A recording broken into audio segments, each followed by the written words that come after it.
Welcome to This Week in Morgan County. I'm your host, Russell Mokhiber. Our guest today is Stephen Smith. He's a Democratic candidate for governor of West Virginia. Stephen, welcome to the show. Thanks so much for having me on. Why are you running for governor? Well, this is a moment, and I think we can feel it with the teacher strike and all of the work that's happening and organizing that's happening around the state. Every 50 years or so, the people of West Virginia play a major role in national politics and local politics by asserting ourselves over our government. We saw it during the mine wars, we saw it during the teacher strike. Even the founding of West Virginia was this moment where people who have been outside the political infrastructure said, let's take this government for us, for the people. So I'm running because I want to be a part of a movement like that, and that's already happening in West Virginia, and our campaign is trying to feed into it. You, on your website, say that both political parties cater to out-of-state corporate interests.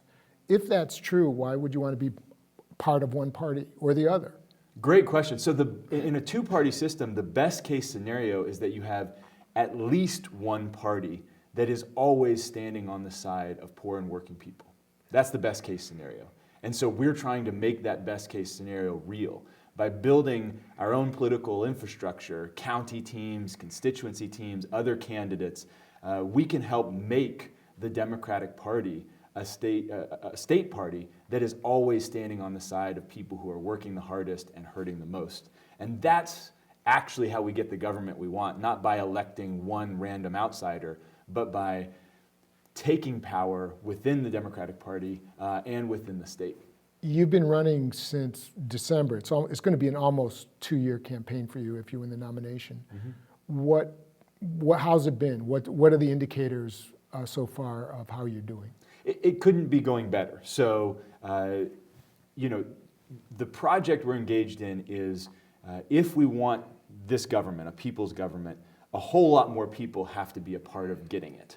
And so most of what we do is travel the state, not just holding town halls and talking to people, but listening and training so that we leave behind little pieces of infrastructure. So what that looks like is more than 74 kickoffs and town halls all across the state, averaging more than 40 people a night. It means 190 county captains trained across all 55 counties.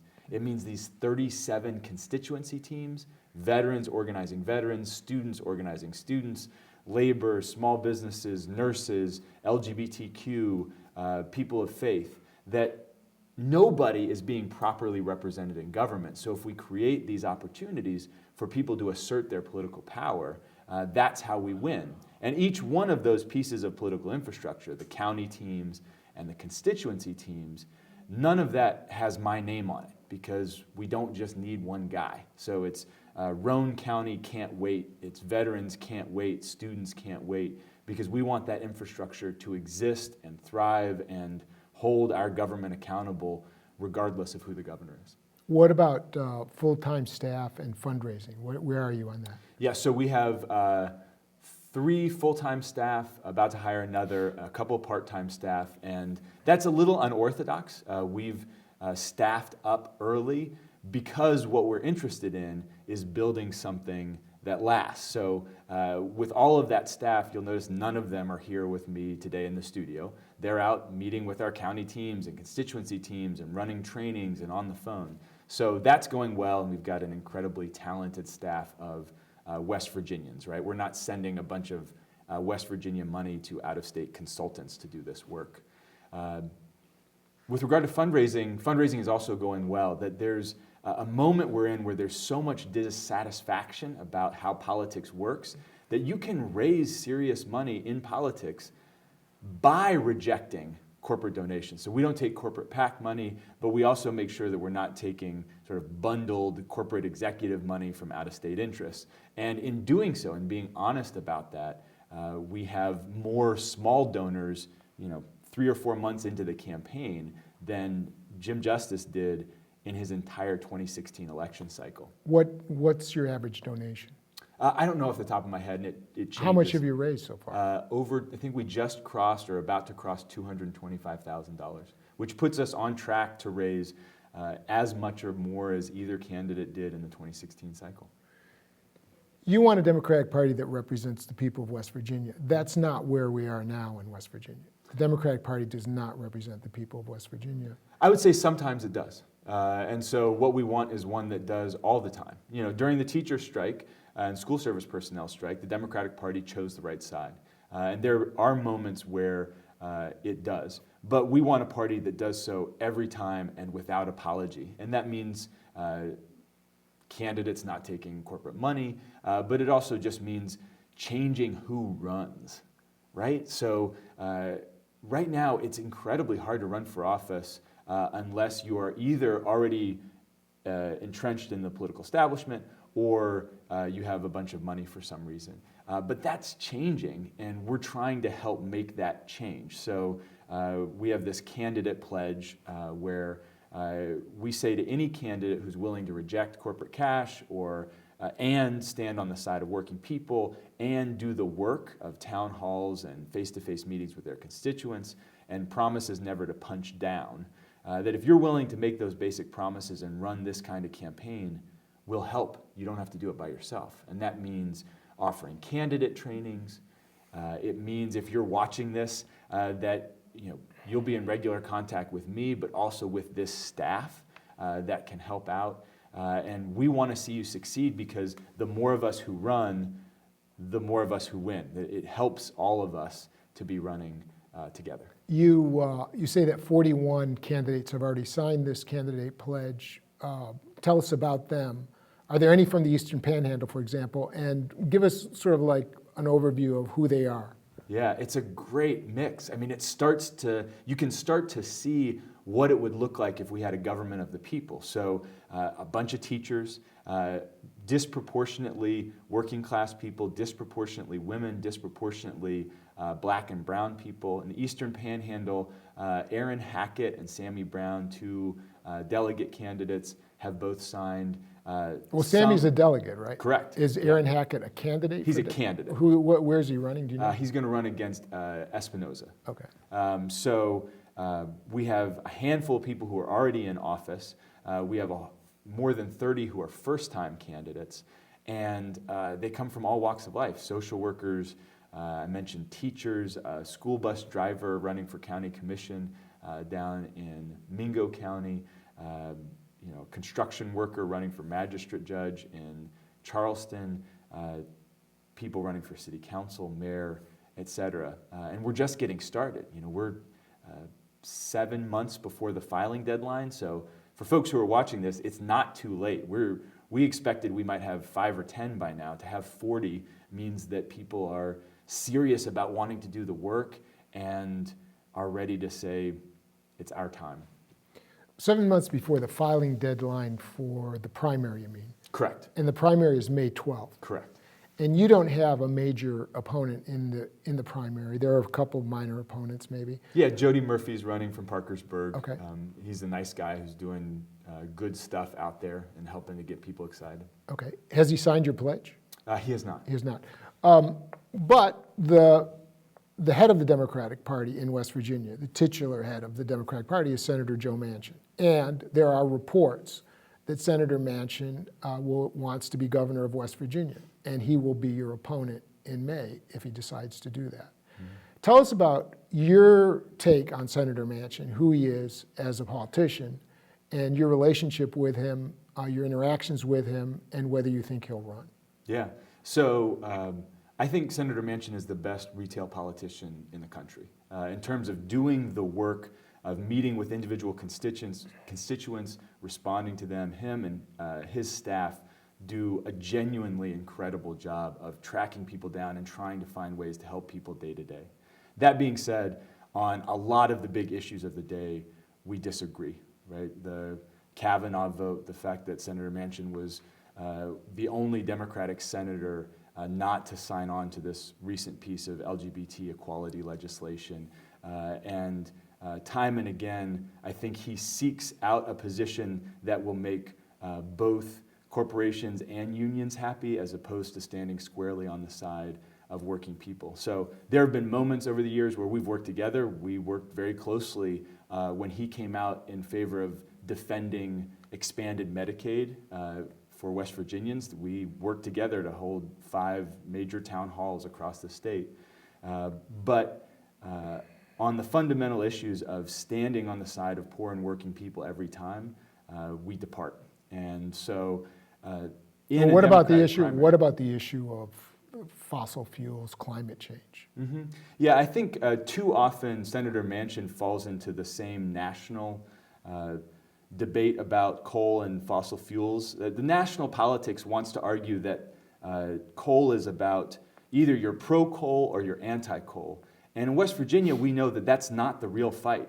The real fight is coal company, coal miner, right? And we're on the side of coal miners every time. And that means not just making sure their pensions are kept and health care and everything. It also means building an economy that will continue to create middle and upper middle class jobs for working people. That's what coal miners taught the whole world, was how do you take the worst job on the planet and turn it into a decent middle class living. And we have to do that for every industry. I think Senator Manchin too often falls into the, well, I'm in favor of coal, when for him, sometimes that means coal miners, and sometimes that means coal companies. And we're clear about which side we're on.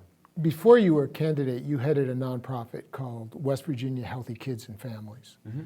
And you had a lot of success. You got some legislation passed. And you interacted with Senator Manchin because, as you said, and I remember going to one of these in Martinsburg, you held town halls on health care. So you have a relationship with him. Mm-hmm. You have talked to him. Maybe talk to him about the campaign. Only briefly. And what was the conversation like? This was months ago, and it was while he was still in the middle of his campaign for Senate. And so I think what's happening, and I think there's a really good outcome that is within reach, which is that we can have Senator Manchin stay in his term, finish his term, and help make sure that Democrats regain control of the Senate, which has to happen if people want any kind of advance on labor rights, criminal justice, health care, you name it. That without a Democratic Senate, those things aren't going to move. And if he leaves the Senate, it's almost impossible for that kind of change to happen. If he leaves the Senate, Governor Justice appoints a Republican? Is that for his replacement, or what happens? No, our sense is that Manchin would actually name his own replacement, but that person would only serve until a special election. And so it puts into jeopardy where that seat lands. And so instead, the opportunity and what we hope the senator will do is to say, let's keep both seats for Democrats. That let Senator Manchin do what he's doing and fulfill his term and keep fighting for coal miners' pensions and keeping his seniority in the Senate for the next 5 years, and then throw his weight behind whoever comes out of the Democratic primary so that we can also put not just a Democrat, but a pro-labor Democrat in the governor's mansion.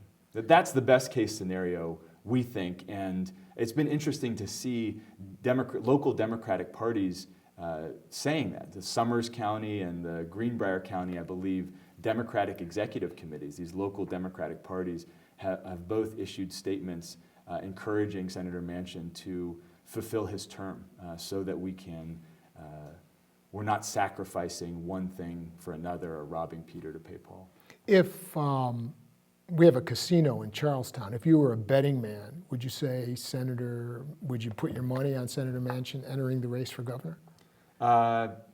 I call it 50-50. My sense is he's genuinely considering it, and it won't change what we do. I mean, I think there is... How does the campaign change if he's in the race? He brings a lot of money into the campaign, and he's been in politics long enough and has shown a willingness to take corporate cash, which we won't, that he can pump a bunch of money into the campaign. But the moment we're in West Virginia history is that people are more and more and more suspicious of that in a Democratic primary, the senator is vulnerable. And in part because there are a lot of Democrats who want to see him stay in the Senate and keep the Senate, but also because there's a new generation of folks coming up in West Virginia, and an older generation of former Democrats who are looking for a return to a working class democratic politics. And so if he enters the race, I think we'll have a good chance of winning that race because of the circumstances. But I think the best case scenario for him, for the party, for the people of West Virginia is to finish the term and throw his considerable weight behind whoever emerges from the primary. I was listening this morning to a podcast with Senator Elizabeth Warren, who has come up with a lot of plans that sound very similar to your platform, sort of to shift the wealth, to bring more balance to economic equality. Do you like Senator Warren's platform, or there are now something like 25 candidates? Yeah. Which candidate resonates with you? I think like most of us, most people who are watching the Democratic primary, there's not a single one that stands out. We are enormously appreciative and impressed with what Senator Warren is doing to try to name what government ought to be.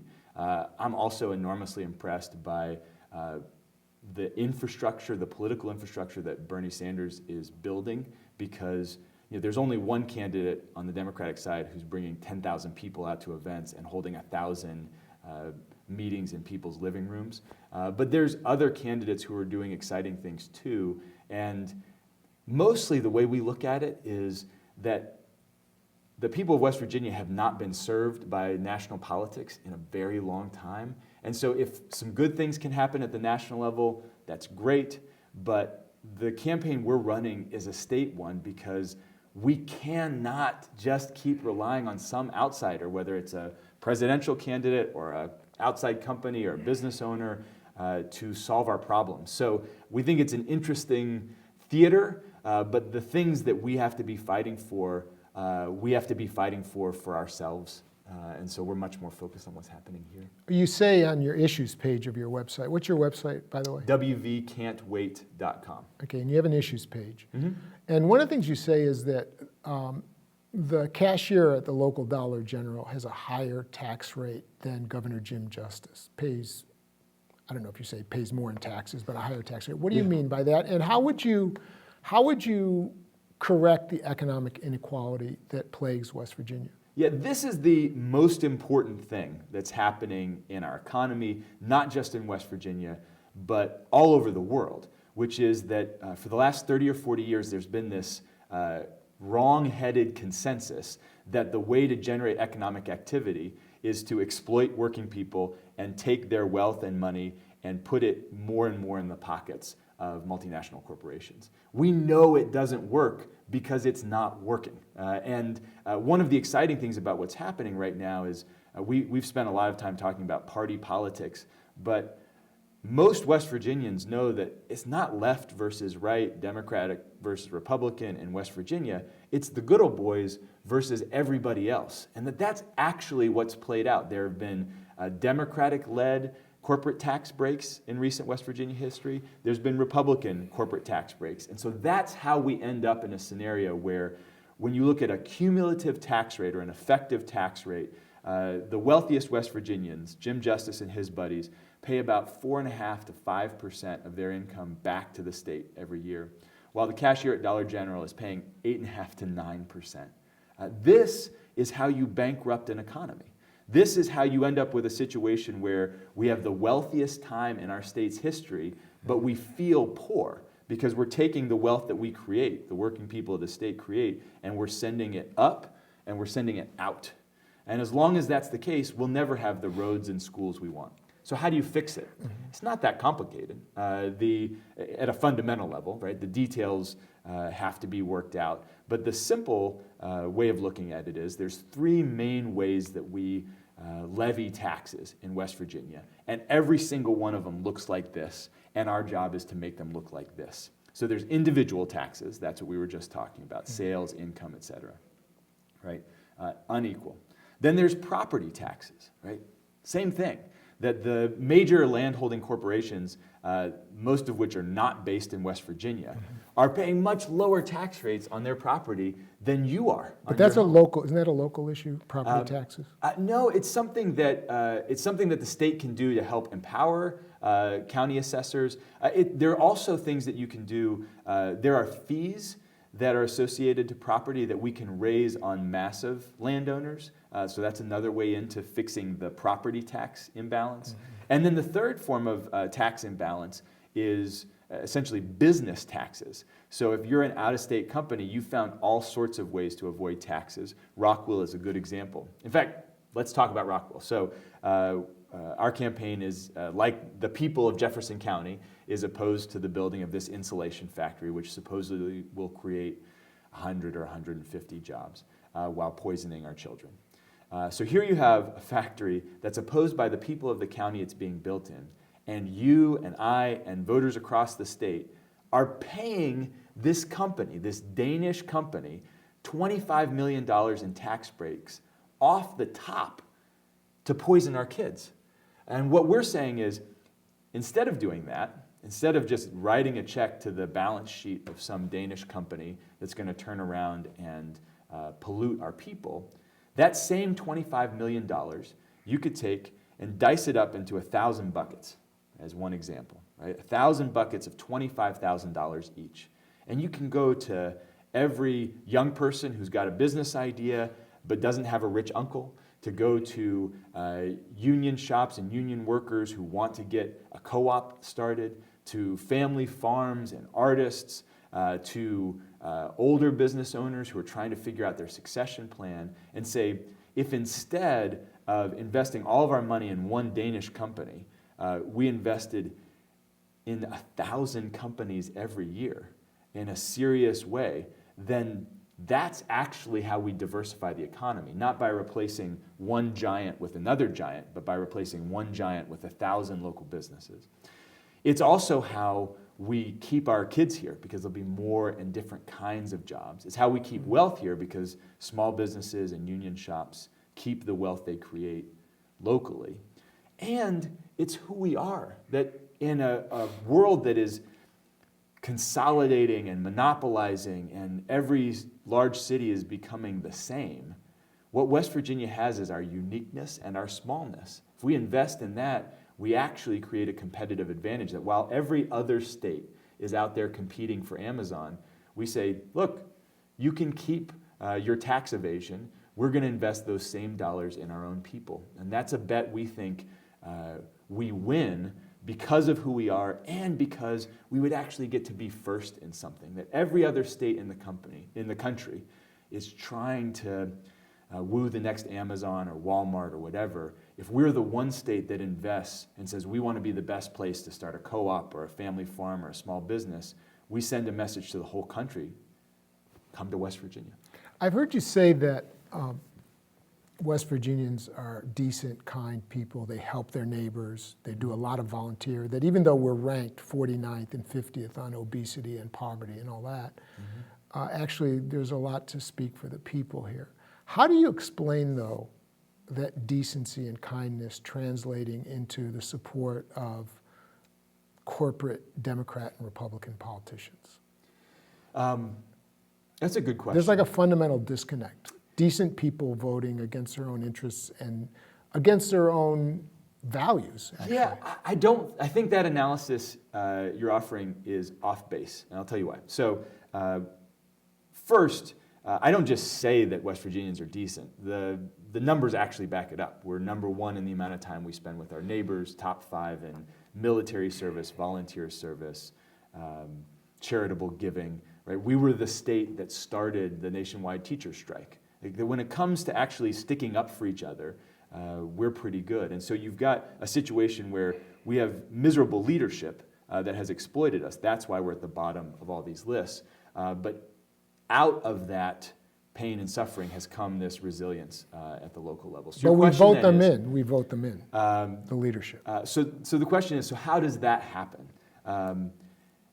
One is a lack of options, right? That if there were major candidates on the ballot, and we've seen this, even just in small ways in the 2018 elections, as more candidates have gotten on the ballot and run pro-labor campaigns, they have greatly outperformed expectations, right? People talk about Senator Ojeda losing his race, but another way to look at it is he flipped that district by more percentage points than any one of the other 435 districts in the country, precisely by running a very different kind of campaign.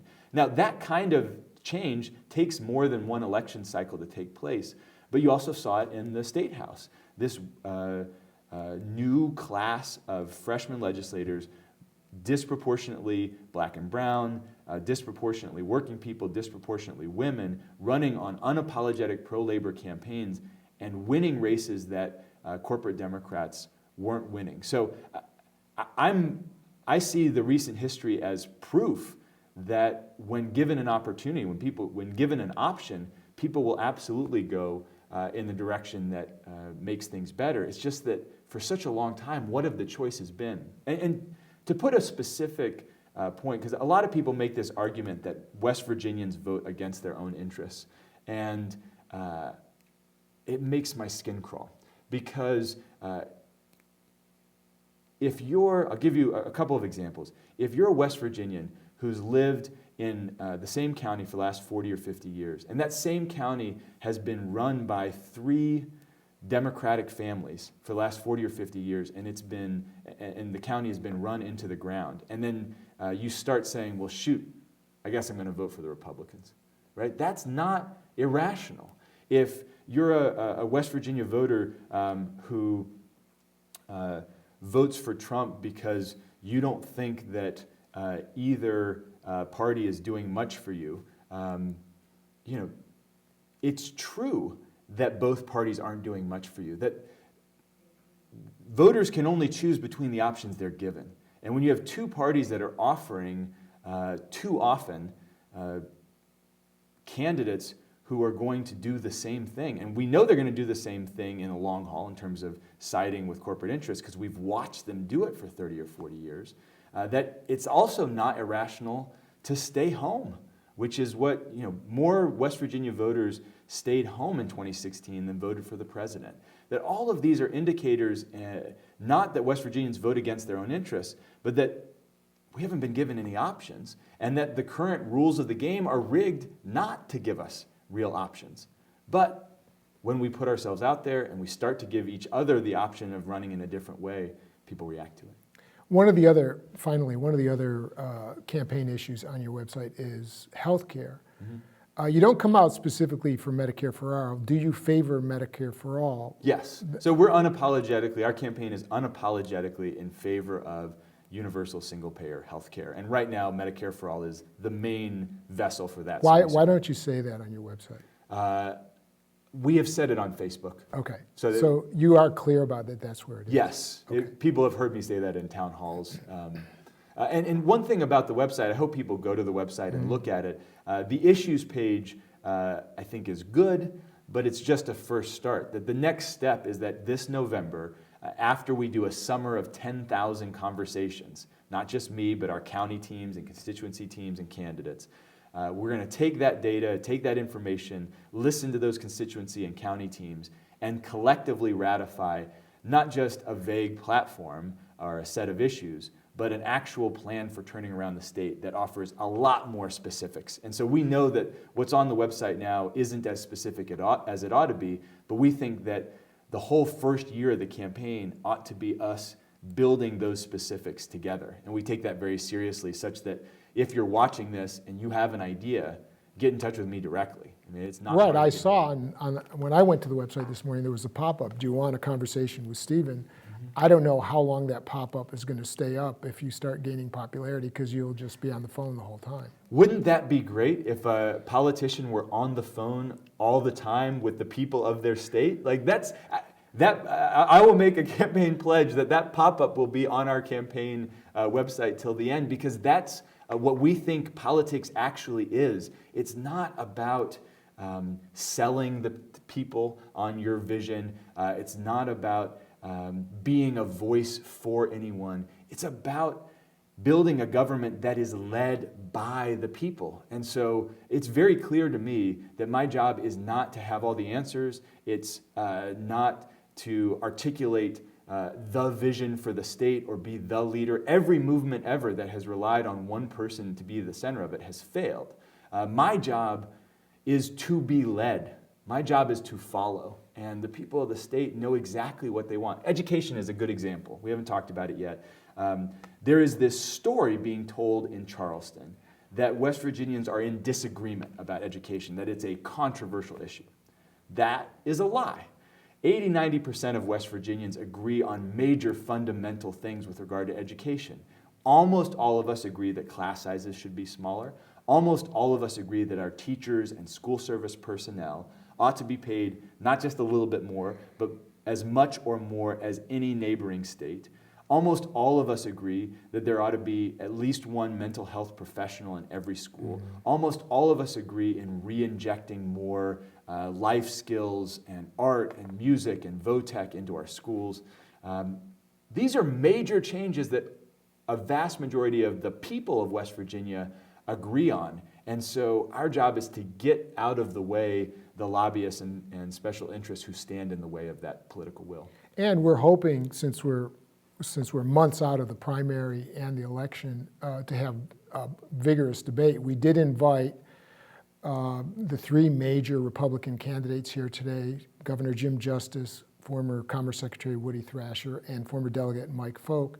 Because of scheduling and other reasons, it didn't happen, but it's an open invitation to all the candidates to come to this stage, and I hope you'll come back. Absolutely. And we'll debate these issues with the public. Thank you so much, Stephen Smith. Thank you so much, Russell. I appreciate it. And thank you for watching This Week in Morgan County.